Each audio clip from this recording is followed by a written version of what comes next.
மாண்புமிகு பேரவைத் தலைவர் அவர்களே, திமுக சட்டமன்ற உறுப்பினர் நேற்று பொது இடத்தில் வந்து பொதுக்கூட்டத்தில் வந்து மாண்புமிகு முதலமைச்சர் அவர்களை மரியாதையின்றியும் அமைச்சர் மற்றும் அமைச்சர் அவர்களை மரியாதை என்றும் தரக்குறைவாக பேசியிருக்காரு. இது வந்து பெரிய கண்டனத்துக்குரியது. இது வந்து அவர்கள் தோல்மையால் ஆற்றாமையால் மீண்டும் மீண்டும் இதனை உறுதிப்படுத்திக் கொண்டு இருக்கிறார்கள். நான் சொல்றேன். மாண்புமிகு நீர்வளத்துறை அமைச்சர் இருங்க. நீர்வளத்துறை அமைச்சர் கூட காலையில் அலுவலகத்துக்கு வந்து நீர்வளத்துறை அமைச்சர் கூட காலையில் அலுவலகத்துக்கு வந்து வெளியிலே பேசியிருந்தாலும் நம்முடைய முதலமைச்சரை பற்றியோ உறுப்பினரை பற்றியோ மாண்பு குறைவாக பேசுகின்றால் இது வருத்தமாக இருக்கிறது. இதெல்லாம் உரிமை பெறல் பிரச்சனைகள் வருமா என்று கேட்டார். நான் ஆய்வு செய்கிறேன் என்று சொல்லியிருக்கிறேன். அதுதான் மாண்புமிகு பால்வளத்துறை அமைச்சர் அவர்களுக்கு சொல்கிறேன். நீங்கள் கூறிய பிரச்சனைகளும் வெளியிலே பேசிய பேச்சுக்கள் நம்முடைய மாண்பை குறைப்பதாக இருந்தாலும், தனிநபருடைய மாண்பை குறைப்பதாக இருந்தாலும் சரி, பொறுப்பில் இருக்கக்கூடிய அமைச்சருடைய மாண்பை குறைப்பதாக இருந்தாலும், அவையின் மாண்பை குறைப்பதாக இருந்தால் எப்படி இருக்குது என்பதை நான் படித்து பார்த்து பேசியதை கேட்டு ஆய்வு செய்து நல்ல முடிவு எடுப்பேன். அதுவரை இந்த பிரச்சனையை அமைதி காக்க வேண்டும் என்று கேட்டுக்கொள்கிறேன். எனவே குடும்பத் தலைவிகள் பயன்பெறும் வகையில் முதல் கட்டமாக அன்னபூர்ணி சூப்பர் 6 திட்டத்தில் ஆண்டிற்கு 3 விலையில்லா எரிவாயு சிலிண்டர்கள் வழங்கப்படும்.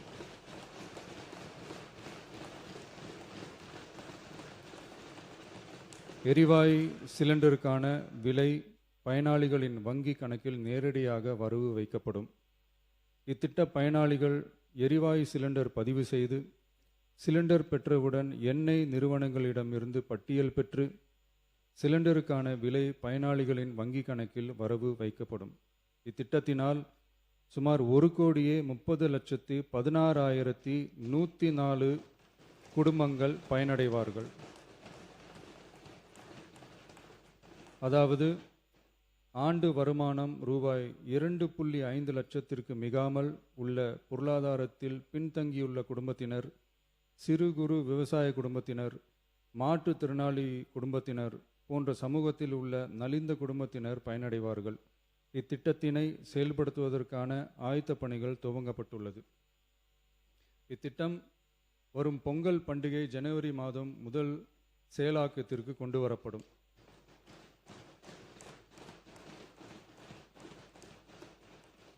இத்திட்டத்திற்காக ஆண்டுதோறும் தோராயமாக 4000 கோடி ரூபாய் ஒதுக்கீடு செய்யப்படும் என்பதை மாண்புமிகு பேரவைத் தலைவர் வாயிலாக இந்த அவைக்கு தெரிவித்துக் கொள்ள விரும்புகிறேன். நீங்கள் பேசும்போது ஒன்று சொல்லிடுறேன்.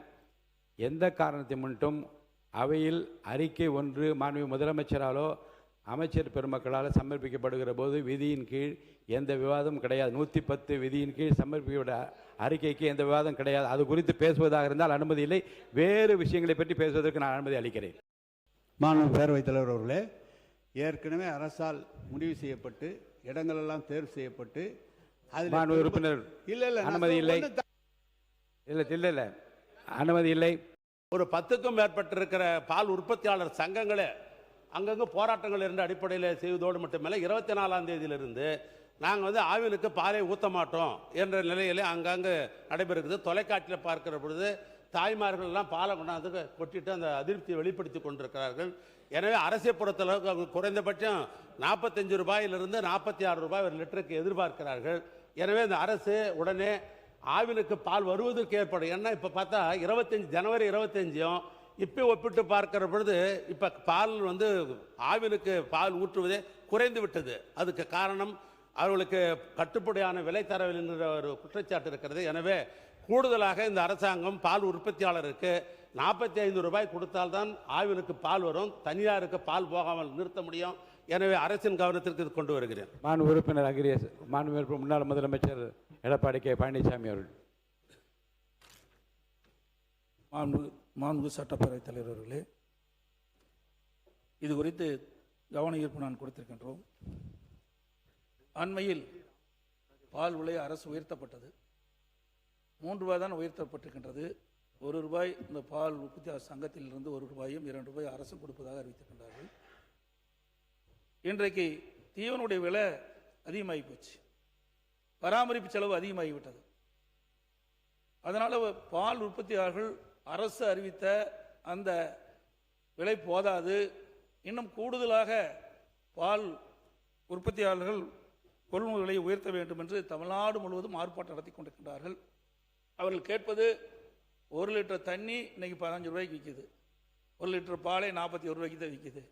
ஆகவே பராமரிப்பு செலவு அதிகரித்த காரணத்தினால் அரசு அறிவித்த அந்த பாலுடைய கொள்முதல் விலை போதாது, உயர்த்தி கொடுக்க வேண்டும் என்று கேட்டுக்கின்றார்கள்.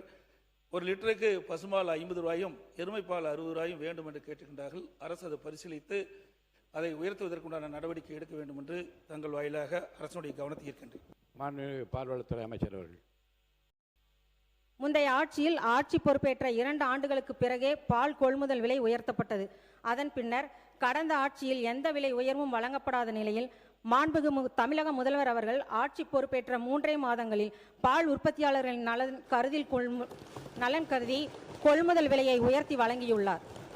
தமிழக வெற்றி கழகத்தின் தேர்தல் அறிக்கையில் தெரிவிக்கப்பட்டுள்ளபடி பால் கொள்முதல் விலையை லிட்டருக்கு 44 உயர்த்தி வழங்குவது தொடர்பாக மாண்புமிகு தமிழக முதல்வர் அவர்களுடன் இணைந்து ஆவின் நிறுவனத்தின் நிதிநிலை மற்றும் பால் உற்பத்தியாளரின் நலன் ஆகியவற்றை கருத்தில் கொண்டு பரிசீலித்து உரிய நல்ல முடிவு மேற்கொள்ளப்படும் என்பதை இந்த அவையின் மூலம் தெரிவித்துக் கொள்கிறேன்.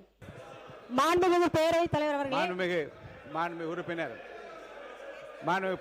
திமுக சட்டமன்ற உறுப்பினர் நேற்று பொதுவெளியில் மக்களால் தேர்ந்தெடுக்கப்பட்ட மக்கள் பிரதிநிதி மாண்புமிகு முதலமைச்சர் அவர்களை மரியாதையின்றி பேசியதற்கு தொழில்துறை அமைச்சர் அவர்களையும் பெண் என்று பாராமல் மரியாதை இல்லாமல் பேசியதற்கும் கண்டனத்துக்குரியது. அவங்க வந்து இல்ல உங்களில் ஒருவர் பேசியதை பற்றி அவங்க பேசுறாங்க, என்ன கொஞ்சம் செவிமடுத்து கேளுங்க. உங்களில் ஒருவர் பேசியதை பற்றி மாண்புமிகு பால்வளத்துறை அமைச்சர் விளக்கமாக என்னன்னு கொஞ்சம் கேட்டுட்டு அப்புறம் போங்களேன். உட்காருங்க, பேசுங்க. அவை முன்ன உட்காருங்க. என்னன்னு பாருங்க, என்னன்னு இன்னும் கேட்கலையே. அவங்க என்ன சொல்ல இல்லைங்க, அவங்க என்ன சொல்ல வராங்கன்னு கேளுங்க. இருங்க, நீங்க உட்காருங்க. அவங்க என்ன பேச வராங்கன்னு கேளுங்க. அவங்க பேசவே இல்லை இன்னும். அவங்கள பேச விடுங்க. மாண்புமிகு பால்வளத்துறை அமைச்சர், மாண்புமிகு அவை முன்னவர், மாண்புமிகு பேரவைத் தலைவர் அவர்களே, பால்வளத்துறை அமைச்சர் அதற்கான இன்னும் விளக்கங்களை முடிப்பதற்குள்ளே நீங்கள் எழுந்து விட்டீர்கள். ஆகிய அருள் கூர்ந்து அவருடைய கருத்துக்களை கேட்டதற்கு பிறகு உங்கள் கருத்துக்களை ஒருவர் எழுந்து சொல்லலாம். ஏன்னா எத்தனை பேர் ஒட்டுக்க இருந்துச்சிங்கன்னா எப்படி நடைமுறையே இல்லாது எல்லாரும் அதான் சொன்னாங்க. யாரோ ஒருத்தர் நீங்கள் சொல்லலாம். பால்வளத்துறை அமைச்சர், மாண்புமிகு பேரவைத் தலைவர் அவர்களே, திமுக சட்டமன்ற உறுப்பினர் நேற்று பொது இடத்தில் பொதுக்கூட்டத்தில் மாண்புமிகு முதலமைச்சர் அவர்களை மரியாதையின்றியும் அமைச்சர் அவர்களை மரியாதை என்றும் தரக்குறைவாக பேசியிருக்காரு. இது பெரிய கண்டனத்துக்குரியது. இது அவர்கள் தோல்மையால் ஆற்றாமையால் மீண்டும் மீண்டும் இதனை உறுதிப்படுத்திக் கொண்டு இருக்கிறார்கள். நான் சொல்றேன். மாண்புமிகு நீர்வளத்துறை அமைச்சர் இருங்க. நீர்வளத்துறை அமைச்சர் கூட காலையில் அலுவலகத்துக்கு மாண்புமிகு நீர்வளத்துறை அமைச்சர் கூட காலையில் அலுவலகத்துக்கு வெளியிலே பேசியிருந்தாலும் நம்முடைய முதலமைச்சரை பற்றியோ உறுப்பினரை பற்றியோ மாண்பு குறைவாக பேசுகின்றால் இது வருத்தமாக இருக்கிறது. இதெல்லாம் உரிமை பிறல் பிரச்சனைகள் வருமா என்று கேட்டார். நான் ஆய்வு செய்கிறேன் என்று சொல்லியிருக்கிறேன். அதுதான் மாண்புமிகு பால்வளத்துறை அமைச்சர் அவர்களுக்கு சொல்கிறேன். நீங்கள் கூறிய பிரச்சனைகளும் வெளியிலே பேசிய பேச்சுக்கள் நம்முடைய மாண்பை குறைப்பதாக இருந்தாலும், தனிநபருடைய மாண்பை குறைப்பதாக இருந்தாலும் சரி, பொறுப்பில் இருக்கக்கூடிய அமைச்சருடைய மாண்பை குறைப்பதாக இருந்தாலும், அவையின் மாண்பை குறைப்பதாக இருந்தால் எப்படி இருக்குது என்பதை நான் படித்து பார்த்து பேசியதை கேட்டு ஆய்வு செய்து நல்ல முடிவு எடுப்பேன். அதுவரை இந்த பிரச்சனையை அமைதி காக்க வேண்டும் என்று கேட்டுக்கொள்கிறேன். மாண்புமிகு உறுப்பினர் கே நேரு அவர்கள் உட்காருங்க. எல்லாம் உட்காருங்க. மாண்பு பேரவைத் தலைவர்களே, அவை முன்னவர்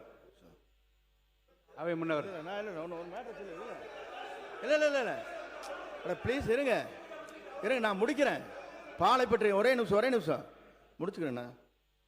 மாண்புமிகு எதிர்க்கட்சி தலைவர், முன்னாள் முதலமைச்சர் மற்றும் சட்டமன்ற உறுப்பினர் இங்கே பால் உற்பத்தியாளருடைய நிலைகளை குறித்து இங்கே பேசினீர்கள். அமைச்சர் அதற்கான விளக்கங்களை சொன்னார்கள். கருணையுள்ளம் படைத்த நம்முடைய தமிழக முதலமைச்சர் அவர்கள் விவசாயிகள் என்று சொன்னாலே அவருடைய துயரங்களை துடைக்க வேண்டும் என்பதுதான் நம்முடைய தலையாய கடமையாக இருந்து விவசாய சங்கத்தை அழைத்து பேசியவர் நம்முடைய முதலமைச்சர்.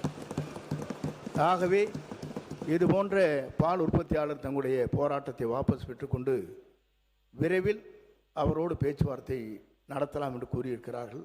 அதுவும் நடைபெறும். மாண்புமிகு உறுப்பினர் கே நேரு அவர்கள். உறுப்பினர் நீங்கள் பேசும்போது ஒன்று சொல்லிடுறேன்.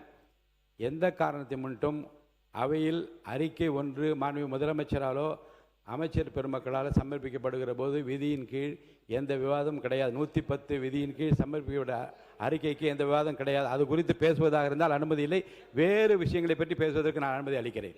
மாண்புமிகு பேரவைத் தலைவர் அவர்களே, ஏற்கனவே அரசால் முடிவு செய்யப்பட்டு இடங்களெல்லாம் தேர்வு செய்யப்பட்டு அதில் உறுப்பினர் இல்லை அனுமதி இல்லை, இல்லை அனுமதி இல்லை.